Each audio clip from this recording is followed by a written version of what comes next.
Symmetric matrix कुछ नहीं। देखिए अभी जो भी टॉपिक हम लोग ले रहे हैं under the head of classification of matrices, उसमें बहुत सारे टॉपिक्स जो हैं उन टॉपिक्स को डिटेल्स में हम लोग आगे पढ़ने वाले हैं। उनमें से एक सिमेट्रिक और स्क्यू सिमेट्रिक मैट्रिक्स भी है। अभी हम लोग ऐसे 4-5 टॉपिक्स और भी टाइप्स ऑफ मैट्रिसेज में हम लोग लेंगे। तो देखिए सिमेट्रिक मैट्रिक्स कहने का मतलब कुछ नहीं, एक स्क्वायर मैट्रिक्स होगा जिसमें कंजुगेट एलिमेंट्स इक्वल होंगे। कंजुगेट एलिमेंट्स इक्वल होंगे का मतलब ये हुआ कि अगर मान लीजिए कि कोई एक स्क्वायर मैट्रिक्स मैं ले रहा हूं 3x3 का, तो मान लो कि यहां पर 2 लिखा हुआ है, यहां 5, यहां 7, तो इसका कंजुगेट कौन होगा? ये प्लेस है A12 का, तो इसका प्लेस होगा, इसका कंजुगेट होगा A21, मतलब यहां पर। तो ये एलिमेंट सेम होना चाहिए इसके।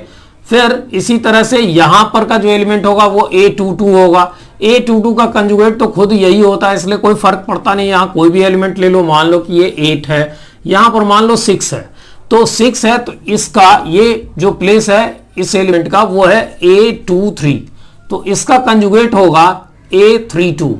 A32 मतलब ये प्लेस, इस प्लेस पर वही नंबर होना चाहिए जो यहां है ये, क्योंकि हम लोगों ने अकॉर्डिंग टू डेफिनेशन हम लोगों ने जाना है कि actually conjugate elements are equal. तो दोनों Aij और Aj दोनों इक्वल होने चाहिए, इसका मतलब ये दोनों एलिमेंट इक्वल होना चाहिए। नाउ सॉरी, ये मैंने गलत लिख दिया। ये एलिमेंट यहां मिलेगा, ये हो गया 32 यहां होगा, ये एलिमेंट इक्वल होगा। And now think about this, ये कौन सा हुआ? A31 किसका कंजुगेट हुआ? तो A13 का, तो A13 ये एलिमेंट है, तो यहां 7 होना चाहिए। सिमिलरली यहां पर कोई एलिमेंट मैंने रख दिया, मान लो 0। So this is a symmetric matrix, जिसमें आप थोड़ा ध्यान से देखो तो लग रहा है कि these elements are symmetric about diagonal. ये डायगोनल के अबाउट सिमेट्रिक है। कहने का मतलब सिमेट्रिसिटी क्या होती है? मान लीजिए कि कोई पेपर शीट है, उसको ऐसे फोल्ड कर दो, मेरा यही पाम है, इसको अगर ऐसे फोल्ड कर दो तो एक दूसरे को कवर कर लेगा। अगर इसने इसको कवर कर लिया तो इसका मतलब इस लाइन के along this one is symmetric. ये पूरा का पूरा दोनों पाम मिलकर के जो स्ट्रक्चर है it is symmetric about this line. Similarly अगर इस डायगोनल को लाइन ऑफ सिमेट्री समझो तो ये दोनों जो है एक दोनों के रिफ्लेक्शन से लगते हैं। इसका मतलब ये दोनों सिमेट्रिक हुए इस डायगोनल के अबाउट। तो जब भी हम लोग सिमेट्रिक मैट्रिक्स बोलते हैं तो हमारा सेंस होता है कि it is symmetric about diagonal. तो डायगोनल के ऊपर और नीचे एलिमेंट्स लगेंगे जैसे एक दूसरे के रिफ्लेक्शन है। चलिए इससे हम लोग एक खास बात और समझते हैं कि देखिए अगर मान लीजिए कि इसमें हम लोग कहें इस मैट्रिक्स का नाम अगर A हो, A का ट्रांसपोज पता करो तो क्या होगा? ये 257 as a column, 586 third row 760। ये देखो चेक करके दोनों सेम है। इसका मतलब ये कि इसका एक कैरेक्टरिस्टिक हो गया कि A dash is equal to A। तो अब से हम लोग कभी भी ये समझना चाहेंगे कि कोई मैट्रिक्स सिमेट्रिक है या नहीं, तो बहुत सिंपल लॉजिक है, हम लोग उसके ट्रांसपोज को पता करेंगे। उसका ट्रांसपोज अगर उस मैट्रिक्स के इक्वल है तो हम कहेंगे इसका मतलब ये सिमेट्रिक मैट्रिक्स है। देखो हम लोग इससे रिलेटेड बात तो आगे पढ़ने वाले हैं, लेकिन एक छोटा सा जस्ट एक ग्लिम्स कि मैं समझाने की कोशिश करता हूं, एक छोटी सी झलक। जैसे मान लो कि कोई ये चेक करना चाहता है कि A और A डैश सिमेट्रिक है कि नहीं। अगर ये सिमेट्रिक है या नहीं है ये समझना है तो बड़ा आसान सा काम होगा। इस क्वेश्चन को अगर हम लोग हैंडल करें तो देखो A प्लस A डैश इस पूरे का ट्रांसपोज करेंगे। जिसको भी पता करना हो ना कि ये सिमेट्रिक है या नहीं, उस पूरे मैट्रिक्स को ट्रांसपोज करके देखो। ये मैट्रिक्स पूरा मिलकर के एक मैट्रिक्स है, इस मैट्रिक्स का ट्रांसपोज कर रहे हैं हम लोग। ट्रांसपोज करेंगे तो ट्रांसपोजिशन से रिलेटेड अभी हम लोगों ने प्रॉपर्टी पढ़ा था कि A डैश पर dash is equal to A। फिर हम लोगों ने पढ़ा था कि A प्लस या माइनस B हो, इसका ट्रांसपोज तो ये होता है A ट्रांसपोज प्लस या माइनस जैसा लिखा हुआ है उसका ट्रांसपोज। फिर पढ़ा था कि KA का ट्रांसपोज मतलब K टाइम्स A का ट्रांसपोज, और ये था रिवर्सल लॉ कि इसमें रिवर्स ऑर्डर में हम लोग ट्रांसपोज करके मल्टीप्लाई करते हैं। चलिए इसमें अगर हम लोग देखें तो इस प्रॉपर्टी के अकॉर्डिंग ये बन करके हो गया ए डैश प्लस ये बी है, ए डैश बी है, इसके ऊपर में डैश। अब आप देखो पहले वाले प्रॉपर्टी को अगर यूज करो तो इसको ए लिख सकते हो, और मालूम है हम लोगों को कि एडिशन मैट्रिक्स में एडिशन कम्यूटेटिव होता है, तो इसको पहले लिख सकते हैं, तो इसको हम लोग पहले लिख लें ए प्लस ए डैश। अब आप देखो अंदर में जो मैट्रिक्स लिखा हुआ है वही यहां मिला, इसका मतलब यह हुआ कि A plus A dash is symmetric. So A plus A dash is symmetric means ये कि if any square matrix is given to you, if any square matrix, mind it, symmetric वही होगा जो स्क्वायर होगा। तो if A is any square matrix then A plus its transpose matrix, A में उसके transpose matrix को add कर दें तो जो रिजल्ट मिलता है वो भी एक सिमेट्रिक मैट्रिक्स होता है। स्क्यू सिमेट्रिक मैट्रिक्स में बस थोड़ा सा फर्क है सिमेट्रिक से। एक्चुअली इसमें कंजुगेट एलिमेंट्स जो थे वो दोनों इक्वल थे, लेकिन इसमें कंजुगेट एलिमेंट्स जो है एक दूसरे के अपोजिट साइन के हैं। देखो ये अगर 1 2 है, ये 2 1 है, तो दोनों के साइन अपोजिट है। बस ये बेसिक डिफरेंस है इन दोनों के डेफिनेशन में। अगर मान लीजिए कि हम लोग इसके बेसिस पर अगर देखना चाहें तो इसमें दो नोटिंग पॉइंट है अपने पास। एक जैसे अगर मान लो कि हम लोग कहें ए आई आई का मतलब क्या हुआ, जिसका रो नंबर भी आई कॉलम नंबर भी आई। कहने का मतलब कि रो नंबर और कॉलम नंबर दोनों इक्वल हैं। रो नंबर कॉलम नंबर अगर इक्वल होता है तो वो जो एलिमेंट होता है वो स्क्वायर मैट्रिक्स के डायगोनल एलिमेंट्स को रिप्रेजेंट करता है, तो ये डायगोनल एलिमेंट है। इसका कंजुगेट क्या होगा, इस सेकंड वाले आई को पहले लिख देंगे और पहले वाले आई को उसके बाद लिख देंगे। कहने का मतलब रो नंबर कॉलम नंबर को इंटरचेंज कर देंगे, कोई फर्क नहीं पड़ा, ये सेम है। लेकिन अगर ये सिमेट्रिक मैट्रिक्स होता तो कोई फर्क नहीं पड़ता, इसका मतलब कि कोई भी एलिमेंट ले लेते तो वो अपने कंजुगेट के इक्वल होता है। लेकिन यहां अगर मान लो कि हम लोग स्क्यू सिमेट्रिक मैट्रिक्स के डेफिनेशन के बेसिस पर बात करें तो इसका जो कंजुगेट एलिमेंट होगा वो एक दूसरे का नेगेटिव होगा। इसका मतलब इसका कंजुगेट ये, तो ये इसका नेगेटिव होना चाहिए। तो ऐसा अकॉर्डिंग टू डेफिनेशन अब दोनों सेम है, एक तरफ कर लो तो 2ai is equal to 0, that means ai is equal to 0। तो स्क्यू सिमेट्रिक में फर्स्ट जो नोटिंग पॉइंट है वो ये है कि फर्स्ट नोटिंग पॉइंट ये है कि diagonal elements are 0, diagonal elements are 0. So necessarily diagonal elements should be 0. Necessarily diagonal elements are 0.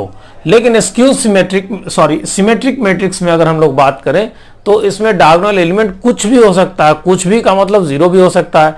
लेकिन अगर हम लोग स्क्यू सिमेट्रिक मैट्रिक्स की बात करें तो इसमें नेसेसरली 0 होगा, मतलब डायगोनल एलिमेंट्स को 0 होना ही होना है, लाइक दैट। मान लो कि अगर हम लोग एक एग्जांपल लेते हैं तो 3/3 का मैं एक एग्जांपल ले रहा हूं, तो इसके डायगोनल एलिमेंट जो होंगे वो 0 होंगे। अब इसके बाद मान लो ये जो है, मान लो कि यहां पर जो एक एलिमेंट है वो है 4, इसका पोजीशन है 1 2, तो इसका मतलब 2 1 1 2, तो 2 1 उसका निगेटिव होगा। इसी तरह अगर ये -3 है तो ये है 1 3 तो उसका हो गया 3 1 मतलब यहां पर का एलिमेंट इसका निगेटिव होगा, दैट मीन्स 3 होगा। सिमिलरली अगर यहां 8 लिखें तो यहां पर -8 होगा। So this is skew symmetric matrix in which aij और aj दोनों एक दूसरे का अपोजिट साइन का है, वैल्यू वाइज सेम है। अब देखिए इसमें अगर हम लोग एक और इसका कैरेक्टरिस्टिक समझना चाहते हैं तो इसके लिए एक काम करते हैं, पहले ए डैश पता करते हैं, इसको ट्रांसपोज करते हैं। ट्रांसपोज करेंगे तो ये 0 4 -3 यहां होगा, सेकेंड रो -4 0 8 यहां होगा, थर्ड रो 3 -8 0 यहां होगा। Is it clear? अगर मान लो कि इसमें से सारे एलिमेंट में से माइनस को अगर हम लोग कॉमन ले लें, हम लोगों ने पढ़ा है कि k times a is equal to k into, अगर मान लो कि हम लोग ऐसा लिखते हो तो k a is equal to k times a, means ये कि अगर हम लोग चाहें तो इसके अंदर से किसी नंबर को जो मल्टीप्लाइड हो सब में उसको बाहर लिख सकते हैं। तो मान लो इसमें से सब में -1 तो कॉमन है ही, -1 से तो मल्टीप्लाइड हर नंबर है, तो -1 को अगर मैं बाहर लिख लूं, -1 मीन्स केवल माइनस लिखा तो 1 अंडरस्टूड है यहां पर, तो माइनस, तो ये हो जाएगा 0, ये पॉजिटिव, ये -3, -4, 0, 8, ये हो जाएगा 3, ये हो जाएगा -8 और ये 0।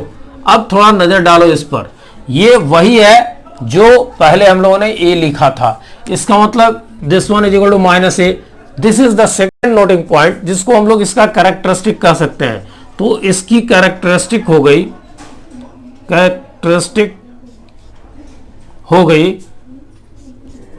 a dash is equal to -a। कहने का मतलब कि अगर हम लोग किसी स्क्वायर मैट्रिक्स को अगर कहें कि स्क्यू सिमेट्रिक है, तो ये स्क्यू सिमेट्रिक का ट्रांसपोज करने पर हम लोगों को उस मैट्रिक्स का नेगेटिव मैट्रिक्स मिलेगा। तो ये दो बेसिक कैरेक्टरिस्टिक हो गए। अब अगर हम लोगों को कभी भी ये पता करना हो कि कोई मैट्रिक्स सिमेट्रिक है, तो उसको ट्रांसपोज करके देखेंगे। अगर ट्रांसपोज करने के बाद वही मैट्रिक्स मिल गया तो हम लोग कहेंगे कि ये सिमेट्रिक है, और अगर ट्रांसपोज करने के बाद वो ओरिजिनल मैट्रिक्स का नेगेटिव हो गया तो हम कहेंगे कि ये मैट्रिक्स स्क्यू सिमेट्रिक मैट्रिक्स है। देखिए, सिमेट्रिक मैट्रिक्स से रिलेटेड हम लोगों ने एक एग्जांपल देखा था कि a प्लस a डैश, मतलब a में उसके ट्रांसपोज को अगर ऐड कर दें तो जो मैट्रिक्स मिलता है वो सिमेट्रिक मैट्रिक्स मिलता है। एक ऐसा ही एग्जांपल हम लोग ले लें इससे भी कनेक्टेड कि इफ a स्क्वायर मैट्रिक्स, एक स्क्वायर मैट्रिक्स है, then show that a minus a dash, a plus a dash अभी हम लोगों ने देखा था कि सिमेट्रिक मैट्रिक्स है। अब हम लोग ये चेक करना चाहते हैं कि a minus a dash is skew symmetric. हम लोगों का जो तरीका होगा वो क्या होगा, वही होगा कि हम लोग सबसे पहले जिसको भी प्रूव करना हो उसके ट्रांसपोजिशन को हम लोग चेक करते हैं। तो ये हम लोगों को देखना है, तो हम लोग इसको ट्रांसपोज करके देखें, a माइनस a डैश, इसका ट्रांसपोजिशन। तो इसका ट्रांसपोजिशन क्या होगा, देखो हम लोगों ने ट्रांसपोज से रिलेटेड 4 कैरेक्टरिस्टिक को, बेसिक कैरेक्टरिस्टिक को हम लोगों ने नोट किया था कि a डैश का dash is equal to a, मतलब ट्रांसपोज को फिर से ट्रांसपोज कर दें तो a प्लस b का transpose is equal to a dash plus b dash. कहने का मतलब कि सम कर दें और उसके बाद ट्रांसपोज करें, या पहले ही ट्रांसपोज कर लें और तब ऐड करें, बात बराबर है। इसी तरह से अगर हम लोग कहें कि k टाइम्स a का ट्रांसपोज, कहने का मतलब ये कि पहले हम मल्टीप्लाई कर लें स्केलर से और तब ट्रांसपोज करें, या केवल ट्रांसपोज पहले कर दें a को और उसके बाद उसमें k से मल्टीप्लाई करें तो सब इक्वल होता है। फोर्थ, जो कि हम लोगों ने जिसको नाम रखा था, जिसका नाम हम लोगों ने रखा था reversal law of transposition. Reversal law इसलिए कि ये रिवर्स ऑर्डर में हो जाता है, इसका transposition b dash a dash reverse order में हो गया। यहां अगर नजर डालो तो ये सेकंड वाले कैरेक्टरिस्टिक को यहां पर लिख सकते हैं, तो a इसका ट्रांसपोज माइनस इस पूरे का ट्रांसपोज, तो a डैश डैश। अब देखिए a डैश और a डैश का डैश, मतलब a के ट्रांसपोज का ट्रांसपोज a होता है, तो a हो गया। अगर हम माइनस यहां कॉमन ले लें, now it became a dash. अब देखो ये वही है जो यहां लिखा हुआ है, इसका मतलब इस पूरे का ट्रांसपोज इसी का निगेटिव है। इसका मतलब हम लोग कह सकते हैं a minus a dash is skew symmetric. Is it clear? Skew symmetric. So it is very simple to understand. ये एक एग्जांपल था जो मैंने लिया बस, बट सिमेट्रिक और स्क्यू सिमेट्रिक से रिलेटेड हम लोग डिस्कशन प्रॉपर ढंग से थोड़ा अच्छा और ज्यादा हम लोग आगे के वीडियोस में करेंगे। Okay, now the next classification, next topic of this classification of matrices, real matrix and complex matrix. Simply singular matrix actually it has a connection with the corresponding determinant, और अभी हम लोगों ने determinant पढ़ा नहीं है, लेकिन फिर भी just we will understand the sense behind saying singular matrix. देखिए सिंगुलर मैट्रिक्स में कहा जा रहा है, सबसे पहले एक बात याद रखिए कि डिटर्मिनेंट में रोज और कॉलम्स इक्वल होते हैं। डिटर्मिनेंट में कभी भी रोज और कॉलम्स अलग अलग नहीं होते। इसका मतलब यह हुआ कि कोई भी स्क्वायर मैट्रिक्स होगा उसी का करस्पॉन्डिंग डिटर्मिनेंट मिलेगा, किसी भी स्क्वायर मैट्रिक्स का ही करस्पॉन्डिंग डिटर्मिनेंट मिलेगा, इसलिए कि डिटर्मिनेंट में नंबर ऑफ रोज और कॉलम्स इक्वल होते हैं। चलिए सिंगुलर मैट्रिक्स का सीधा संबंध है करस्पॉन्डिंग डिटर्मिनेंट से। करस्पॉन्डिंग डिटर्मिनेंट से देखिए, अगर मान लिया जाए कि if A is a square matrix, A अगर कोई एक स्क्वायर मैट्रिक्स है तो इसका जो करस्पॉन्डिंग डिटर्मिनेंट होता है, then its corresponding determinant is symbolised by determinant is symbolised by, ऐसे ए लिख करके हम लोग, ये डिटर्मिनेंट का सिंबल होता है, इसको मॉडुलस नहीं पढ़ना, यहां मॉडुलस की तरह है तो ये डिटर्मिनेंट पढ़ते हैं इसको, तो ये डिटर्मिनेंट ऑफ ए हो गया। इसका value if determinant of A is equal to 0, देखिए याद रखिएगा मैट्रिक्स एक अरेंजमेंट है जिसका कोई न्यूमेरिकल वैल्यू नहीं होता। डिटर्मिनेंट भी एक अरेंजमेंट है लेकिन इसका न्यूमेरिकल वैल्यू होता है। मैट्रिक्स में रोज और कॉलम्स अलग अलग हो सकते हैं, डिटर्मिनेंट में रोज और कॉलम्स का नंबर हमेशा इक्वल होता है। These two are the basic differences between matrices and determinants. तो किसी भी डिटर्मिनेंट, अगर किसी भी स्क्वायर मैट्रिक्स का ही डिटर्मिनेंट हम बना सकते हैं, अगर मान लो कि उसका डिटर्मिनेंट 0 हो जाए तो हम लोग कहते हैं then A is called a singular matrix. Otherwise इसको हम लोग कहेंगे नॉन सिंगुलर मैट्रिक्स। अदरवाइज कहने का मतलब क्या कि determinant of A is not equal to 0, यही अदरवाइज हुआ। Otherwise it is called non-singular matrix. Is that clear? So इसको हम लोग डिटेल्स में पढ़ेंगे आगे।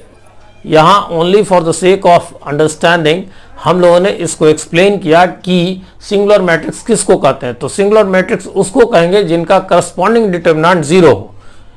Now real matrix as the name suggest, अगर किसी मैट्रिक्स के सारे एंट्रीज अगर रियल नंबर्स हों तो उनको हम लोग कहते हैं रियल मैट्रिक्स।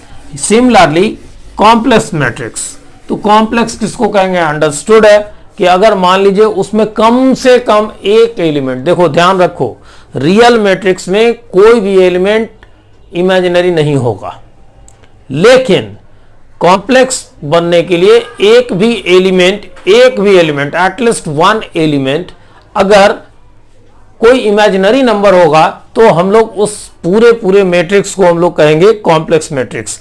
जैसे रियल मैट्रिक्स का एग्जांपल हम लोग इस तरह का मैट्रिक्स ले रहे हैं कि जो है सब कुछ रियल नंबर्स होंगे 3 4 5 6 7, ये एक रियल मैट्रिक्स हुआ, इसलिए कि इसके जो एंट्रीज हैं, जो इनके अंदर लिखे गए जो नंबर्स हैं, जो अरेंज्ड हैं रोज और कॉलम्स में, ये सारे के सारे रियल नंबर्स हैं, ये रियल नंबर से ही बना हुआ है। लेकिन अगर मान लो कि कोई एक ऐसा मैट्रिक्स हम लोग सपोज करें जैसे 2i 3 4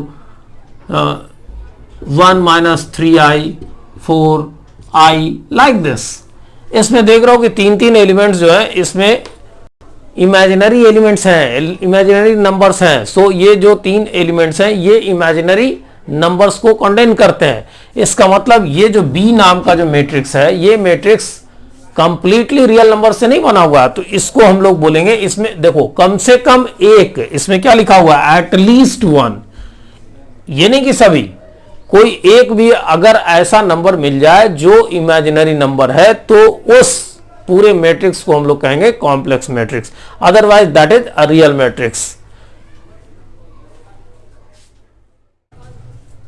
सब matrix last of the last matrix under the head of classification of matrices, इससे रिलेटेड हम लोग थोड़ा सा समझ लें। देखिए सब मैट्रिक्स, नेम सजेस्ट करता है कि सब मैट्रिक्स मतलब एक छोटा मैट्रिक्स। एक्चुअली जब भी कोई एक मैट्रिक्स हमको गिवन हो और उसमें से any number of rose any number of columns को अगर हम डिलीट कर दें, उसको हटा करके लिखें, तो जो बचा हुआ जो मैट्रिक्स मिलेगा उसको हम लोग कहेंगे ओरिजिनल मैट्रिक्स का सब मैट्रिक्स।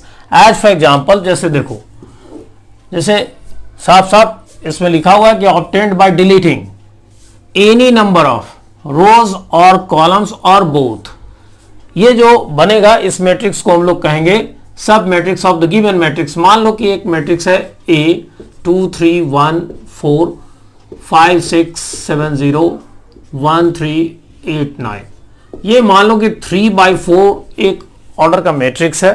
सपोज करो कि इसमें से हम लोग कुछ रोज को डिलीट कर दें, मान लो कि इस रो को डिलीट कर दें यहां से यहां तक।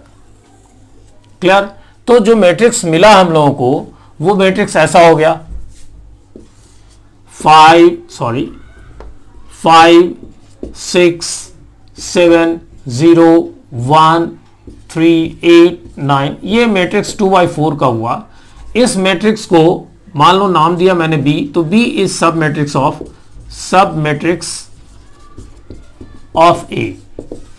अगर मान लो कि हम लोगों ने ऐसा नहीं किया होता, मान लो कि हम लोगों ने डिलीट कर दिया होता किसी कॉलम को, मान लो इस कॉलम को हम लोगों ने डिलीट कर दिया होता, तो जो न्यू मैट्रिक्स बनता, मान लो कि उसका नेम C दिया मैंने और लिखा मैंने 2 5 1 3 6 9, इसको हम लोगों ने डिलीट कर दिया 4 0 9, then we got a 3/3 matrix. It is also a sub matrix of C, it is sub matrix of A। तो C इज सब मैट्रिक्स ऑफ A। अगर मान लो कि हम लोग ऐसा नहीं करते, हम लोग रोज भी और कॉलम भी किसी को डिलीट कर देते, मान लो कि इसमें से इस बार हम लोग डिलीट कर दें, सपोज करो इस रो को, इस कॉलम को और इस रो को, दो रो एक कॉलम मैंने डिलीट किया। तो अब जो मैट्रिक्स अपने पास मिला वो मैट्रिक्स कैसा मिला? एक मैट्रिक्स मिला अपने पास मान लो D नाम का, जिसके एलिमेंट है सिर्फ 3 5 6 और 0। ये मिल गया अपने पास 1/3 ऑर्डर का मैट्रिक्स, और ये मैट्रिक्स D भी इसका सब मैट्रिक्स हुआ। सो इट इज वेरी सिंपल। देखो ये सारी बातें जो होती है ना क्लासिफिकेशन ऑफ मैट्रिक्स में, उसका एक ही इंटेंशन होता है, एक ही मतलब होता है, वो ये होता है कि आगे इनको हम लोग यूज कर सकें। जैसे देखिए आपने शुरुआत किया इस टॉपिक को, तो आपने समझा कि मैट्रिक्स क्या होता है, उसका डेफिनेशन समझा, फिर उसके सिंबल्स को समझा कि कैसे लिखते हैं, उसके एलिमेंट्स को समझा कि एलिमेंट्स कैसे होते हैं, फिर उनके एलिमेंट्स की राइटिंग सीखी, फिर यह समझा कि दो मैट्रिक्स का ऑर्डर क्या होता है, साइज क्या होता है, मतलब मैट्रिक्स का स्ट्रक्चर समझना सीखा। फिर हम लोगों ने यह समझना सीखा कि अलजेब्रा ऑफ मैट्रिक्स क्या होगा, मतलब इक्वालिटी समझा, उनके बीच का निगेटिव समझा, एडिशन समझा। ये सब करते हुए उसके बाद हम लोगों ने ये समझने की कोशिश की मैट्रिक्स को कैसे कैसे हम लोग अलग अलग ग्रुप्स में डिवाइड करके अंडरस्टैंड करें। तो क्लासिफिकेशन ऑफ मैट्रिक्स हम लोगों ने पढ़ा। ये सब इंट्रोडक्टरी लेवल का होता है, उसी नेचर का होता है। और इसके बाद हम लोग पढ़ेंगे फिर उन मैट्रिसेस को कैसे मल्टीप्लाई करते हैं, और उसके बाद फिर इन रियल सेंस हम लोग मैट्रिक्स के बारे में पढ़ना शुरू करेंगे। So before end of the session, before ending to the session, I would like to discuss about one more topic way in a very precise manner, जिसको डिटेल्स में आगे हम लोग समझेंगे, and that topic is trace of a matrix। अगर किसी matrix का बोला जाए कि ट्रेस निकालो, ट्रेस ऑफ ए मैट्रिक्स, तो ट्रेस ऑफ ए मैट्रिक्स कभी भी निकलेगा तो वो एक स्क्वायर मैट्रिक्स का होगा। एक्चुअली किसी मैट्रिक्स के ट्रेस की बात अगर कही जाए तो इसका मतलब होता है we are to find the sum of the diagonal elements, sum of the diagonal elements. और जब भी डायगोनल एलिमेंट बोला जाता है then we are knowing that diagonal element का एग्जिस्टेंस ही तब होगा जब मैट्रिक्स स्क्वायर मैट्रिक्स होगा। सो ट्रेस हमेशा एक स्क्वायर मैट्रिक्स का होगा, trace of a square matrix. अगर मान लो हम लोग इस बात को समझना चाहें तो बहुत आसान काम है। ये कहा यह जा रहा है कि आप सारे डायगोनल एलिमेंट्स का सम निकाल लो। Let A is a square matrix, square matrix of order n, order n का मतलब उसमें नंबर ऑफ रोज और कॉलम्स दोनों n है, then its trace is symbolized by tr, sometimes it is also written as tr. Okay, so tr of a, trace of a is given as the sum of diagonal elements. diagonal elements मतलब a i means क्या, रो number भी आई, column number भी आई, मतलब रो number column number दोनों equal है. I is equal to 1 to n, that means it is a sum of a11 a22 up to ann, and this is called trace of a matrix. and इससे related हम लोग discussion properly आगे करेंगे. यहां हम लोग केवल समझेंगे what is a trace of A matrix, इनके प्रॉपर्टीज को और कुछ विशेष बातों को हम लोग आगे के वीडियोस में देखेंगे. And finally I would like to say you कि भाई आप सब्सक्राइब करो, और जो लोग बिना सब्सक्रिप्शन के अपने वीडियोस को देख रहे हैं, I am very please that आप हमारे वीडियो को देख रहे हैं, शेयर कर रहे हैं, लेकिन आप प्लीज सब्सक्राइब कर लो. Okay, thank you, have a nice day.